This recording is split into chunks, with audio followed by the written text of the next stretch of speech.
Hi friends, welcome back to Mithran Structures. Combined Technical Service Examination Diploma and IT லெவலுக்கான எக்ஸாமினேஷனுக்கான notification பார்த்தீங்க அப்படின்னா இன்றைக்கி அனௌன்ஸ் பண்ணியிருக்காங்க. ஆகஸ்ட் 13ஆம் தேதி பார்த்தீங்க அப்படின்னா அனௌன்ஸ் பண்ணியிருக்காங்க. அதோட ஃபுல் டீட்டெயில்ஸ் தான் பார்த்தீங்க அப்படின்னா இதில் நம்ம டிஸ்கஸ் பண்ண போகிறோம். அதில் பார்த்தீங்க அப்படின்னா வேக்கன்சி அனலைஸ், எவ்வளோ வேக்கன்சி நம்ம ஒன்லி ஃபார் சிவில் இன்ஜினியரிங்க்கு இருக்குது, அதுக்கப்புறம் பார்த்தீங்க அப்படின்னா என்ன எலிஜிபிள், அடுத்தது என்ன ஸ்டாண்டர்ட் கொஸ்டின்ஸ் பேப்பர். நம்ம இப்போ பிஇ சிவில் முடிச்சிருப்பீங்க, டிப்ளமோ சிவில் முடிச்சிருப்பீங்க அப்படின்னா நம்ம என்ன எக்ஸாம் எழுதணும். ஏன்னா இதில் 2 ஸ்டாண்டர்ட் இருக்குது, ப்ராக்கெட்லேயே கொடுத்துருப்பாங்க, டிப்ளமோ அண்ட் ஐடி.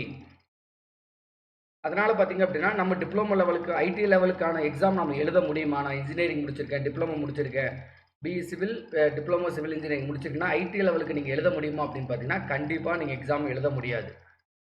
ஓகேங்களா. அது டிராப்ஸ்மேன் போஸ்டிங்காக இருந்தாலும் சரி, சர்வேயர் போஸ்டிங்காக இருந்தாலும் கம்பல்சரி நீங்கள் டிப்ளமோ லெவல் கொஸ்டின்ஸ் பேப்பர் தான், டிப்ளமோ லெவல் ஸ்டாண்டர்டுக்கு தான் நீங்கள் எக்ஸாம் எழுத முடியும். யாரெல்லாம் ஐடி முடிச்சிருக்கீங்களோ அவங்க மட்டும்தான் ஐடி ஸ்டாண்டர்டில் கொஸ்டின்ஸ் பேப்பர் நீங்கள் எழுத முடியும். ஓகேங்களா. பட் சர்வேயர் டிராப்ஸ்மேன் போஸ்டிங்கு நீங்கள் எக்ஸாம் எழுதலாம், பட் டிப்ளமோ லெவல் ஸ்டாண்டர்டுக்கு தான் நீங்கள் எழுதணும். அதுதான் மென்ஷன் பண்ணியிருக்கேன். JDO survey, technical assistant, field survey, draughtsman எல்லா போஸ்ட்டுக்குமே நம்ம டிப்ளமோ ஸ்டாண்டர்ட் சப்ஜெக்டில் தான் எழுத முடியும். ஓகே. நீங்கள் ITI trade certificate, okay, IT level of syllabus, நீங்கள் ஐடிஐ டிராப்ஸ்மேன் முடிச்சிருந்தாலும் சரி, ஐடிஐ சர்வேயர் எக்ஸாம் சர்வே முடிச்சிருந்தாலும் சரி, அவங்க மட்டும்தான் ஐடிஐ லெவல் ஆஃப் கொஸ்டின்ஸு நீங்கள் எழுத முடியும். ஓகேங்களா. அதை பற்றி தான் இப்போ டிஸ்கஸ் பண்ண போகிறோம். இது வந்து நம்ம நோட்டிஃபிகேஷன் இருக்குல்ல, ஓகேங்களா, மார்னிங் நமக்கு வந்து அனௌன்ஸ் பண்ணியிருந்தாங்க. அந்த நோட்டிஃபிகேஷனில் இருந்து கொஞ்சம் எல்லாம் எக்ஸ்ட்ராக்ட் பண்ணி காமிச்சிருக்கோம். ஓகே. மொத்தம் நம்பர் ஆஃப் வேக்கன்சி எவ்வளவு அப்படின்ட்டு. ஓகே. கம்பைன்ட் டெக்னிக்கல் சர்வீஸ் எக்ஸாமினேஷனில் பார்த்தீங்க அப்படின்னா என்னென்ன வேக்கன்சி இருக்குது அப்படின்ட்டு இந்த க்ரீன் கலரில் போட்டிருக்கிறது எல்லாமே பார்த்தீங்க அப்படின்னா டிப்ளமோ சிலபஸ். ஓகே. என்ன ரீசன் அப்படின்னா இப்போ இந்தந்த போஸ்ட்லாம் கம்பல்சரி நீங்கள் டிப்ளமோ முடிச்சிருக்கணும். ஓகே. மினிமம் குவாலிஃபிகேஷன் தான் டிப்ளமோ. நீங்கள் வந்து டைரக்ட் பிஇ கூடயுமே எலிஜிபிள் தான். அதில் பார்த்தீங்க அப்படின்னா தெளிவாக மென்ஷன் பண்ணியிருக்காங்க. இந்த போஸ்ட் டீட்டெயில்ஸ் எல்லாமே நம்மளோட நோட்டிஃபிகேஷன்லேருந்து எடுத்தது தான். ஓகே. நோட்டிஃபிகேஷனில் நிறையா போஸ்ட் இருக்குது. Okay. But total number of vacancy பார்த்தீங்கன்னா total number of vacancy around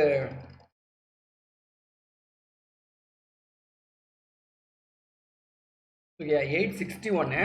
அதில் அரவுண்ட் 920க்கு மேலே நம்மளோட வேக்கன்சி மட்டும்தான். Total vacancy 861. பட்டு அதில் பார்த்தீங்க அப்படின்னா 80% வேக்கன்சி யாருக்கு அலோகேட் பண்ணியிருக்காங்க அப்படின்னு பார்த்தீங்கன்னா சிவில் இன்ஜினியரிங் முடித்தவங்களுக்கு தான். ஓகேங்களா. அதை தான் இப்போ டிஸ்கஸ் பண்ண போகிறோம். அதில் பார்த்தீங்க அப்படின்னா இந்த க்ரீன் கலரில் பண்ணியிருக்கிறது எல்லாமே diploma. Okay. Diploma in civil engineering or BE civil இன்ஜினியரிங்கே நம்ம குவாலிஃபைடு தான். இது அதுக்கான ஸ்டாண்டர்ட் சிலபஸ் பார்த்தீங்க அப்படின்னா அது சப்ஜெக்ட் கோட் பார்த்தீங்கன்னா 299 எல்லாத்துக்குமே தெரியும். நம்ம ஜேடிஓ எக்ஸாம் எழுதிப்போமா அதே சிலபஸ் தான். ஓகே. டிப்ளமோ இதுக்கு பார்த்தீங்கன்னா அந்த சிலபஸ் தான். இதில் வந்து நம்பர் ஆஃப் போஸ்டிங் நம்ம அந்த டிப்ளமோ லெவல் சொல்கிறோம்ல, இதுக்கு எல்லாத்துக்குமே சேர்த்து. ஓகேங்களா. இதில் ஐடிஐ முடிச்சிங்கன்னா அவங்களாம் எழுத முடியாது. Only diploma or BE civil நீங்கள் முடிச்சிருந்தீங்க அப்படின்னா இந்த எக்ஸாம் இது ஃபுல்லாகவே எழுதலாம். இதோட நம்பர் ஆஃப் வேக்கன்சி பார்த்தீங்க அப்படின்னா 97. நம்பர் ஆஃப் வேக்கன்சி பார்த்தீங்க அப்படின்னா 197. ஓகேங்களா. இதில் பார்த்தீங்கன்னா பிளானிங் அசிஸ்டன்ட் இதுக்கு 3, டிராப்ஸ்மேன் கிரேட் 3ல் 5A, ஜேடிஓவில் பார்த்தீங்க அப்படின்னா வேரியஸ் போஸ்டிங் ஹைவே, பிடபிள்யூ இந்த மாதிரி இருக்குது 55, 33, 39. ஸ்பெஷல் ஓவர்சீஸில் பார்த்தீங்கன்னா 22. சர்வேயர் மட்டும் ஓகேங்களா அதில் பார்த்தீங்கன்னா 15. டெக்னிக்கல் அசிஸ்டண்ட்டில் 10. ஓகே. அடுத்து டெக்னிக்கல் அசிஸ்டன்ட் இது 2 போஸ்ட் இது இருக்குது. ஓகேங்களா. ஒன்று ஹைவேஸ்க்கு ஒன்று பிடபிள்யூன்ட்டு அதில் பார்த்தீங்கன்னா இந்த 15. ஓகே. டோட்டலாக பார்த்தீங்கன்னா 197 posting diploma and civil engineering முடிச்சிருக்கு. கீழே இருக்கிறதுக்கும் நம்ம எலிஜிபிள். பட் இதோட யார் காம்படேட் பண்ண போகிறாங்க அப்படின்னா ஐடிஐ முடித்தவங்க. ஓகேங்களா. நீங்கள் இப்போ எக்ஸாம்பிள் டிராப்ஸ்மேன் சப்ஜெக்ட்டுக்கு நீங்கள் எக்ஸாம் நீங்கள் அப்ளை பண்ணலாம். Okay. Draughtsman, field surveyor, surveyor cum assistant draughtsman. Okay. இந்த 3 போஸ்ட்டுக்கும் நீங்கள் அப்ளை பண்ணலாம். ஓகே. அப்ளை பண்ணலாம். பட்டு நீங்கள் எந்த ஸ்டாண்டர்டில் எழுதணும் அப்படின்னா டிப்ளமோ லெவலில் தான் நீங்கள் எழுத முடியும். ஓகேங்களா. நீங்கள் டிப்ளமோ முடிச்சிருக்கீங்க, diploma in civil engineering, BE civil engineering முடிச்சிருக்கீங்க அப்படின்னா பட்டு போஸ்டிங் வந்து draftsman, field surveyor cum assistant தான். பட் நீங்கள் டிப்ளமோ சிலபஸ் தான் எழுத முடியும். இதே வந்து இந்த போஸ்டிங்க்கு ஒரு ஐடிஐ படிக்கிறாங்க, ஐடிஐ முடிச்சிருக்காங்க, ஓகே ஐடிஐ டிராப்ஸ்மேன் முடிச்சிருக்காங்கன்னா அவங்க வந்து ஐடிஐ ஸ்டாண்டர்ட் சிலபஸில் எக்ஸாம் எழுதலாம். ஓகேங்களா, இதில் எல்லாத்துக்குமே வருது. ஏன்னா இதில் வந்து நம்ம டிராப்ஸ்மேனை பொறுத்தவரையும் பார்த்தீங்கன்னா ஒரு 2 யூனிட் கவர் பண்ணாவே போதும், 10 யூனிட்ஸுமே நம்ம எல்லா கொஸ்டினுமே எழுதிடலாம். பட்டு நம்ம சிவில் இன்ஜினியரிங் டிப்ளமோ லெவலில் பார்த்தீங்கன்னா டிப்ளமோ ஸ்டாண்டர்டில் பார்த்தீங்கன்னா 10 யூனிட்ஸ் இருக்குது. 10 யூனிட்ஸுமே டிஃப்ரெண்ட். ஏன்னா டிராப்ஸ்மேனில் சிவிலில் உங்களுக்கே தெரியும், பேசிக் இன்ஜினியரிங் ட்ராயிங்கு, அதுக்கப்புறம் பார்த்தீங்கன்னா சர்வேயிங்கு, அது கொஞ்சம் கேட் வரும், ஆட்டோ கேடு, எல்லாம் பில்டிங் ட்ரைனேஜ், இவ்வளோ தான் டாப்பிக்கே. ஈஸியாக நம்ம மார்க் ஸ்கோர் பண்ணிடலாம். ஏன்னா ப்ரீவியஸ் ரோட் சர்வேயராக இருக்கட்டும், ரோடு இன்ஸ்பெக்டர் போஸ்டிங்காக இருக்கட்டும், அதுக்கு முன்னாடி பார்த்தீங்கன்னா நடந்த டாப்ஸ்மேன் ஃபீல்டு சர்வே போஸ்டிங்காக இருக்கட்டும், யாராக இருந்தாலுமே சரி, நீங்கள் ஐடிஐ முடிச்சிருந்தாலும் சரி, டிப்ளமோ முடிச்சிருந்தாலும், இன்ஜினியரிங் முடிச்சிருந்தாலும் ஐடிஐ ஸ்டாண்டர்ட் சிலபஸ் தான். பட் இப்போ draftsman, ITI draftsman, ITI surveyor முடித்தவங்களுக்கு அவங்களுக்கு ஒரு ப்ரிஃபரன்ஸ் கொடுக்கறதுக்கோசரம் இது இருக்குது. எல்லாத்துக்குமே டவுட் வரும், ஓகேங்களா, இந்த ITI draughtsman, field surveyor cum assistant இருக்குல்ல, இதெல்லாம் முடித்தவங்க எத்தனை பேர் இருப்பாங்க அப்படின்னு பார்த்தீங்க அப்படின்னா நியர்பை 1000 to 2000, ஓகே 1000லேருந்து 1500 பீப்புள்ஸ் மட்டும்தான் இருப்பாங்க. ஓகேங்களா, இதில் எத்தனை பேர் ஃப்ரீக்வெண்ட்டாக நீங்கள் படிச்சுட்டு வராங்கன்னு தெரியல. ஓகேங்களா, கண்டினியூஸாக நம்ம எத்தனை பேர் ப்ரிப்பேர் பண்ணிட்டு வராங்கன்னு தெரியல. எல்லாத்துக்குமே ஒரு டவுட் வரும். ஏன்னா டிராப்ஸ்மேன் சிலபஸில் ஒரு 20 மார்க் கண்டிப்பாக அதிகமாக இருக்கிறதுக்கான பாசிபிள் இருக்குது. நம்ம டிப்ளமோ இதில் 20 மார்க்ஸ் வந்து கம்மியாக எடுக்கிறதுக்கான பாசிபிள்ஸ் இருக்குது. ஏன்னா இதில் ரொம்ப சிலபஸ் கம்மி. ஓகேங்களா, பட் இந்த draftsman, field surveyor cum assistant டிராப்ஸ்மேனோட போஸ்டிங் மட்டுமே பார்த்தீங்க அப்படின்னா ஹியூஜ் நம்பருங்க, 483, 453 வேக்கன்சி. ஓகேங்களா, இது எல்லா டிப்ளமோ இது சேர்த்துமே 197 தான். ஓகே, இதில் டிப்ளமோ பி மட்டும் தான் எலிஜிபிள், அவங்க மட்டும் தான் அப்ளை பண்ண முடியும். இதில் டிப்ளமோ பியும் eligible. At the same time என்ன பண்ணாங்கன்னா ஐடி டிராப்ஸ்மேன் முடித்தவங்க உள்ளே வருவாங்க. அவங்களுக்கு சிலபஸ் மட்டும் பார்த்தீங்க அப்படின்னா வேறு சிலபஸ். ஓகேங்களா, அதான் இப்போ ஒரு மெயின் இஷ்யூ. இப்போ அதேமாரி நீங்கள் ஐடி டிராப்ஸ்மேன், இப்போ ஐடியில் சில பேர் கேட்டாங்க, ஐடி டிராப்ஸ்மேன் சிவில் முடிச்சிங்கன்னா அவங்களுக்கு வந்து இந்த கோடு யூஸ் பண்ணுவீங்க. ஓகே, சர்வேயர் முடிச்சிங்க அப்படின்னா இந்த கோடு யூஸ் பண்ணிங்க. அதை மட்டும் பார்த்துங்க. இந்த போஸ்டிங்க்கு மட்டும்தான் 2 கோடுமே எலிஜிபிள். ஓகேங்களா, 2த்துலேயுமே நீங்கள் எழுதலாம். ஓகே, அதனால் சில போஸ்டிங்க்கு நீங்கள் பார்த்தீங்க அப்படின்னா ஐடி டிராப்ஸ்மேன் பார்த்தீங்கன்னா இந்த சர்வேயர் போஸ்டிங்க்கு நீங்கள் அப்ளை பண்ண முடியாது. ஓகே, அதேமாதிரி இங்கே சர்வேயர் முடிச்சிங்கன்னா மேலே இருக்க டிராப்ஸ்மேன் போஸ்டிங்க்கு நீங்கள் அப்ளை பண்ண முடியாது. ஓகேங்களா, இந்த ரூல் தான். இதை கொஞ்சம் நீங்கள் பார்த்தீங்கன்னா உங்களுக்கு ஒரு ஐடியா கிடைக்கும். ஓகேங்களா, அப்போ the huge number of vacancy பார்த்தீங்க அப்படின்னா இவ்வளோ இருக்குது. ஓகேங்களா, இது ஒன்லி ஃபார் க்ரீன் கலரில் பண்ணியிருக்கிறது ஃபுல்லாகவே இந்த இதுதான். இந்த போஸ்ட் கோடை ஞாபகம் வச்சுக்கிங்க. இதை பற்றி தான் நம்ம டிஸ்கஸ் பண்ண போகிறோம். ஓகே, ஆல்ரெடி உங்களுக்கு நோட்டிஃபிகேஷனில் நிறையா பார்த்துருப்பீங்க. ஓகே, நோட்டிஃபிகேஷனில் பார்த்தீங்க அப்படின்னா நமக்கு எக்ஸாம் டேட் பார்த்தீங்க அப்படின்னா 11/11/2024 to 14/11/2024. ஓகே, மித்ரன் ஸ்ட்ரக்சர்ஸில் பார்த்தீங்க அப்படின்னா சிபிடி இதுக்குமே நாங்கள் ப்ரிப்பேர் பண்ணிக்கிட்டு இருக்கோம். கம்ப்யூட்டர் பேஸ்டு டெஸ்ட்டு எல்லா டெஸ்ட்டுமே சிபிடியில் நாங்கள் வைக்க போகிறது கிடையாது. லாஸ்ட் ஒரு 2 or 3 எக்ஸாமினேஷன் மட்டும் பார்த்தீங்கன்னா சிபிடிக்கு நாங்கள் பிளான் பண்ணியிருக்கோம். அதுக்கான மாடலுமே இப்போ விட போகிறோம். ஓகேங்களா, என்னதான் நம்ம பண்ணிகிட்டு இருந்தாலும் ஒரு கம்ப்யூட்டர் பேஸில் நிறைய பேர் இப்போ தான் எழுத போகிறீங்க. எஸ்எஸ்சி எழுதியிருந்தால் கொஞ்சம் ஈஸியாக இருந்திருக்கும். ஓகே, இந்த மாதிரி நாங்கள் டிஎன்பிசி மட்டும் தான் கான்சன்ட்ரேட் பண்ணிட்டு இருக்கோம் அப்படின்னா அவங்களுக்குலாம் சிபிடி எக்ஸாம் புதுசாக தான் இருக்கும். அதுக்கு முன்னாடி ஒரு ட்ரையல் எடுத்துகிட்டு போயிடுங்க. ஓகே, அதுக்கான மாடல் எக்ஸாம் கண்டக்ட் பண்ணுவோம். கம்ப்யூட்டர் பேஸில் தான் நான் கண்டக்ட் பண்ணுவோம். ஒன்று மொபைல்லேயே நீங்கள் எழுதலாம், இல்லை உங்கள்கிட்ட பிசி இருக்குது, லேப்டாப் இருக்குன்னா அதுலேயுமே எழுத பாருங்கள். ஓகேங்களா, இதில் பார்த்தீங்க அப்படின்னா நோட்டிஃபிகேஷன் இன்னையிலேருந்து 13/8 நோட்டிஃபிகேஷன் ஆன்லைன் அப்ளிகேஷன் ஸ்டார்ட் பண்ணிட்டாங்க. லாஸ்ட் டேட் பார்த்தீங்க அப்படின்னா 11. ஓகேங்களா, செப்டம்பர் 11 வரை நீங்கள் அப்ளை பண்ணலாம். ஓகேங்களா, நிறையா போஸ்டிங் இருக்குது. இந்த போஸ்டிங்கை வந்து நம்ம இப்போ தான் டிஸ்கஸ் பண்ண போகிறோம். ஓகேங்களா, நம்ம தமிழ்நாடு பப்ளிக் சர்வீஸ் கமிஷனில் நீங்கள் இதில் போனீங்கன்னாவே தெரியும். ஓகேங்களா, அந்த போஸ்ட் டீட்டெயில்ஸை நீங்கள் கிளிக் பண்ணிங்கனாவே அதில் வந்து நம்ம எந்தெந்த சிவில் இன்ஜினியருக்கெலாம் எலிஜிபிள் அப்படிங்கிறத இதை நான் செப்பரேட்டாகவே கொடுத்துருக்கேன். ஓகே, இந்த போஸ்ட் மட்டும்தான் எலிஜிபிள் ஃபார் சிவில் இன்ஜினியரிங். இந்த போஸ்ட் மட்டும்தான் சிவில் இன்ஜினியரிங்க்கு எலிஜிபிள். ஓகேங்களா, இந்த அசிஸ்டன்ட் அக்ரிகல்ச்சர் ஆஃபீஸில் நீங்கள் அப்ளை பண்ண முடியாது. அக்ரிகல்ச்சர் நீங்கள் படிச்சிருக்கணும். ஓகேங்களா, அதேமாரி இந்த அசிஸ்டன்ட் டெஸ்டருக்கும் பார்த்தீங்கன்னா நீங்கள் அப்ளை பண்ண முடியாது. சில போஸ்ட்டுக்கெலாம் நம்ம அப்ளை பண்ண, இது மோட்டார் வெஹிக்கிள் இன்ஸ்பெக்டர்லாம் இருக்குல்ல, இதெல்லாம் மெக்கானிக்கல் இன்ஜினியரிங், ஆட்டோமொபைல் முடித்தவங்க மட்டும்தான் இருக்கும். ஓகேங்களா, அதை பார்த்தீங்கன்னா தெரியும். இங்கே நான் டிக் அடிச்சிருக்கிறதுக்கு மட்டும் நீங்கள் டிப்ளமோ சிவில் முடிச்சிருந்தா எலிஜிபிள், பிஇ சிவில் முடிச்சிருந்தா எலிஜிபிள். இல்லை நான் வெறும் ஐடிஐ மட்டும் தான் முடிச்சிருக்கேன் அப்படின்னா இதில் பார்த்தீங்க அப்படின்னா 3 போஸ்ட் மட்டும் தான் நீங்கள் எலிஜிபிள். ஓகே, டிராப்ஸ்மேனுக்கு கிரேட் 3 கிடையாது, வெறும் டிராப்ஸ்மேன். இந்த போஸ்ட்டுக்கும் இந்த field surveyor post, surveyor cum assistant, ஓகேங்களா, இந்த 3 போஸ்ட்டுக்கு மட்டும்தான் ஐடிஐ முடிச்சிருந்தீங்கன்னா. ஓகே, சில பேர் கேட்பாங்க, நிறைய பேர் இருக்காங்க அப்படி, சார் நான் ஐடிஐ முடிச்சிருக்கேன், டிப்ளமோவும் முடிச்சிருக்கேன், ஒரு சிவில் இன்ஜினியரிங் படிச்சுட்டு இருக்கேன் அப்படின்னா நீங்கள் கம்பல்சரி ஐடிஐ வச்சு நீங்கள் அப்ளை பண்ணுங்கள். Okay, minimum qualification ITI certificate இருந்துச்சுன்னா ஐடிஐ மட்டும் படிச்சிருக்கா அப்படின்னு சொல்லி நீங்கள் அப்ளை பண்ணாவே போதும். ஓகேங்களா, உங்களுக்கு ஐடி லெவல் ஆஃப் கொஸ்டின்ஸ் தான் கேட்பாங்க. ஓகேங்களா, இந்த ஃபீல்டு சரி நம்ம இதிலே கிளிக் பண்ணியிருக்கோம், அந்த இதுதான். ஓகேங்களா, இது நமக்கு ஓரளவு நமக்கு இது தெரிஞ்சிருக்கும். நம்ம இதை கிளிக் பண்ண உடனே பார்த்தீங்கன்னா அடுத்தது போஸ்டிங்கை நம்ம செலக்ட் பண்ணியாச்சு. போஸ்டிங்கை செலக்ட் பண்ணதுக்கப்புறம் பார்த்தீங்க அப்படின்னா நமக்கு இதில் வரும் பாருங்களேன். ஓகே, அகடமிக் குவாலிஃபிகேஷன் டீட்டெயில்ஸ் வரும், SSLC, okay, higher secondary mark 12th எழுதுறீங்க. இது வந்து டிப்ளமோ நீங்கள் படிச்சிருந்தீங்கன்னா எழுதுங்க. ஓகேங்களா, டிப்ளமோ நீங்கள் கம்ப்ளீட் பண்ணியிருந்தீங்கன்னா நீங்கள் எழுதுங்க. இது வந்து இல்லை அப்படின்னா விட்டுருங்க, ஸ்கிப் பண்ணிவிடுங்க. ஓகேங்களா, இங்கேயும் போஸ்ட் டிப்ளமோ கம்ப்ளீட் பண்ணியிருந்தா பாருங்கள், இல்லைனா விட்டுருங்க. ஏன்னா போஸ்ட் டிப்ளமோ ஃபார் ஆர்கிடெக்சர் அவங்களுக்கு மட்டும், town and country planning department. ஓகேங்களா, அதேமாரி ஐடிஐ முடிச்சிருந்தா ஐடிஐ நீங்கள் இதில் பண்ணலாம்.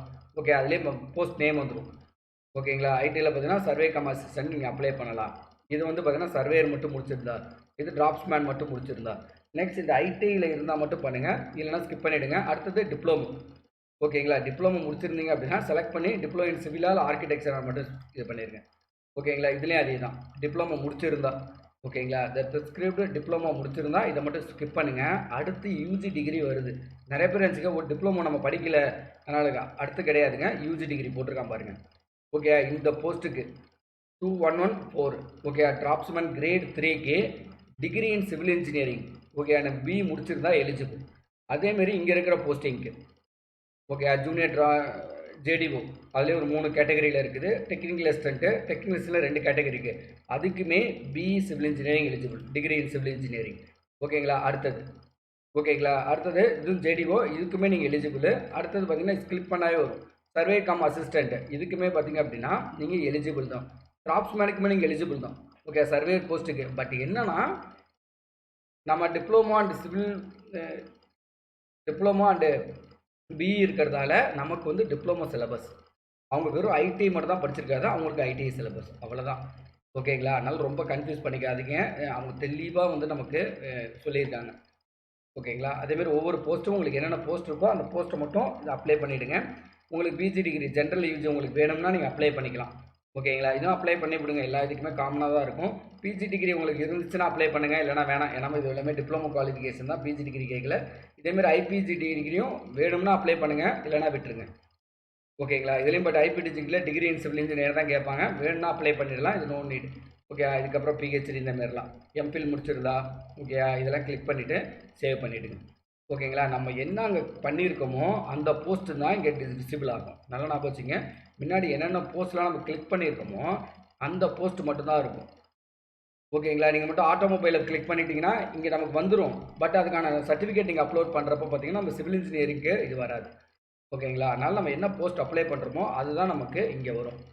ஓகேங்க, போஸ்டிங் இந்த டீட்டெயில்ஸில் பார்த்தீங்க அப்படின்னா அகடமிக் குவாலிஃபிகேஷன் டீட்டெயில்ஸில் இதான் வரும். ஓகேங்களா, இது நார்மலாக பார்த்தீங்கன்னா இதான், இது ஆல்ரெடி இது பண்ணியிருக்காங்க என்னதுன்ட்டு. இந்த ஏஜ் வந்து லிமிட்டேஷன்லாம் ரொம்ப ஒன்றும் கிடையாது. அதே மாதிரி நிறைய பேர் டவுட் கேட்டிருந்தீங்க, டிப்ளமோ மட்டும் எலிஜிபிள், அப்படி கிடையாது. அவன் தெளிவாக ஒரு இடத்த மென்ஷன் பண்ணியிருக்கான். ஓகேங்களா, அவன் கிளியராக எக்ஸ்பிளைன் பண்ணியிருக்கான். மினிமம் குவாலிஃபிகேஷன் தான் நாங்கள் டிப்ளமான்னு சொல்கிறோம். ஓகேங்களா, இங்கே பாருங்களேன், நம்புறவ இதெல்லாம் நம்மளோட ஏஜ் லிமிட்டு, மேக்ஸிமம் நம்மளோட இதுக்கு ஒன்றும் பெருசாக கிடையாது. இது ஓசி கேட்டகரியில் இருந்தால் மட்டும்தான் இந்த இது. மித்தபடி எம்பிஎஸ்சி, பிஎஸ்சி இது எல்லா கேட்டகரியுமே பார்த்திங்க அப்படின்னா நமக்கு நோ மேக்ஸிமம் ஏஜ் லிமிட் வந்து எதுவுமே இல்லை. ஓகேங்களா, அப் டு 58 வரையும் நீங்கள் அப்ளை பண்ணிகிட்ருக்கலாம். அதுக்கப்புறம் பார்த்திங்க அப்படின்னா இதில் மினிமம் குவாலிஃபிகேஷன் எல்லாமே போட்டிருக்காங்க. மஸ்ட் பாஸ் இன் டிப்ளமோ அப்படிங்கிறத நம்ம மீன் பண்ண வரல, மினிமம் குவாலிஃபிகேஷன் தான் இது. ஏன்னா இப்போ எக்ஸாம்பிள் பாருங்களேன், இங்கே கொடுத்துட்டு இங்கே தெளிவாக கொடுத்துருக்காங்க. ஓகேங்களா, the post which preferred the qualification diploma in particular subject, then a degree subject will be considered in higher qualification. Okay, candidate passes in a degree in the subject also eligible to apply. Okay, expected to the agriculture post தவிர மிச்ச எல்லாத்துக்குமே நீங்கள் diploma இருந்தாலும் சரி, direct BA இருந்தாலுமே eligible. Okay, அதுதான் பார்த்தீங்க அப்படின்னா தெளிவாக எக்ஸ்பிளைன் பண்ணியிருக்காங்க. அதனால் பார்த்தீங்கன்னா இது ஃபிசிக்கல் ஃபிட்னஸ்ஸு, இது போஸ்ட் இந்த இது ஓகே. நமக்கு சிலபஸ் ஆல்ரெடி உங்களுக்கே தெரியும். ஓகே, சிலபஸ் பார்த்தீங்க அப்படின்னா நமக்கே ஆல்ரெடி ஓரளவு தெரியும். இதை தான் நம்ம வச்சுருக்கோம் சிலபஸ். ஓகே, என்னென்ன ஸ்டாண்டர்ட் அப்படிங்கிறத இதில் தெளிவாக கொடுத்துருக்கேன். இந்த போஸ்டிங் எல்லாத்துக்குமே டிப்ளமோ ஸ்டாண்டர்டு, இந்த போஸ்டிங்க்கு எல்லாத்துக்குமே டிப்ளமோ ஸ்டாண்டர்ட் தான். இப்போ ஐடிஐ முடிச்சிருந்தா மட்டும் ஐடிஐ ஸ்டாண்டர்டில் நீங்கள் எக்ஸாம் எழுதுவீங்க. ஓகேங்களா, இந்த இதுவுமே டிஸ்கிரிப்ஷனில் உங்களுக்கு லிங்க் கொடுக்குறேன், வேணுங்கிற டவுன்லோட் பண்ணிக்கங்க. கொஞ்சம் ப்ராப்பராக அப்ளை பண்ணுங்கள். ஓகேயா, மோராலஸ் ஐடென்டிஃபை பண்ணிட்டாங்க. நீங்கள் என்ன போஸ்ட் கிளிக் பண்ணுறீங்களோ அதுக்கான சர்டிஃபிகேஷன் இதை மட்டும் நீங்கள் அப்லோட் பண்ணுற மாதிரி இருக்கும், அவ்வளோதான். ஓகேங்களா, அதுக்கப்புறம் இன்னொன்று என்ன அப்படின்னா சிபிடி எக்ஸாம் இல்லாட்டி சொல்லியிருக்கேன். ஏஇயில் பார்த்தீங்க அப்படின்னா ஃபஸ்ட்டு நமக்கு என்ன எக்ஸாம் வரும் அப்படின்னா டெக்னிக்கல் எக்ஸாம் வரும். பட் இதில் பார்த்தீங்க அப்படின்னா ஃபஸ்ட்டு வந்து ஜென்ரல் ஸ்டடீஸ் வந்துடுது. ஓகேங்களா, இங்கே பார்த்தீங்கன்னா எனக்கு தெரியும் ஃபஸ்ட்டு 9, 11 ஜென்ரல் ஸ்டடீஸு. ஓகேங்களா, அதுக்கப்புறம் தான் பார்த்தீங்க அப்படின்னா 11லேருந்து 14 வரையும் பார்த்தீங்க அப்படின்னா கண்டக்ட் பண்ணுறாங்க. ஓகேங்களா, எஸ்டன் இன்ஜினியரில் ஃபஸ்ட்டு வந்து டெக்னிக்கல் எக்ஸாம் வச்சுட்டு அதுக்கப்புறம் ஜென்ரல் ஸ்டடீஸ் வைக்கிறாங்க. இதில் கொஞ்சம் மாற்றி ஃபஸ்ட்டு ஜென்ரல் ஸ்டடீஸ் வச்சுட்டு அதுக்கப்புறம் டெக்னிக்கல் எக்ஸாம் வைக்கிறாங்க. ஓகேங்களா, ஓகே கைஸ், இதுதான் நம்மளோட நோட்டிஃபிகேஷன். இதை டீட்டெயில்ஸ் ஓரளவு அனலைஸ் பண்ணியாச்சு. Next your start your preparation. Okay, இனிமேல் உங்களுக்கு டிப்ளமோ லெவலுக்கு ஸ்டடி மெட்டீரியல்ஸ் வேணாலுமே நம்ம ப்ரீவியஸ் இதில் சேனலில் அப்லோட் பண்ணியிருக்கோம். மித்ரன் சக்ஸஸில் பார்த்தீங்க அப்படின்னா எல்லா மெட்டீரியல்ஸும் டிப்ளமோ புக்ஸ் எல்லாமே பார்த்தீங்கன்னா அப்லோட் பண்ணியிருக்கோம். ஓகேங்களா, இந்த டெஸ்ட் பேட்சுமே பார்த்தீங்க அப்படின்னா ஒரு வித்தின் ஒரு 1 வீக்குள்ளே நாங்கள் ஸ்டார்ட் பண்ணிடுவோம்.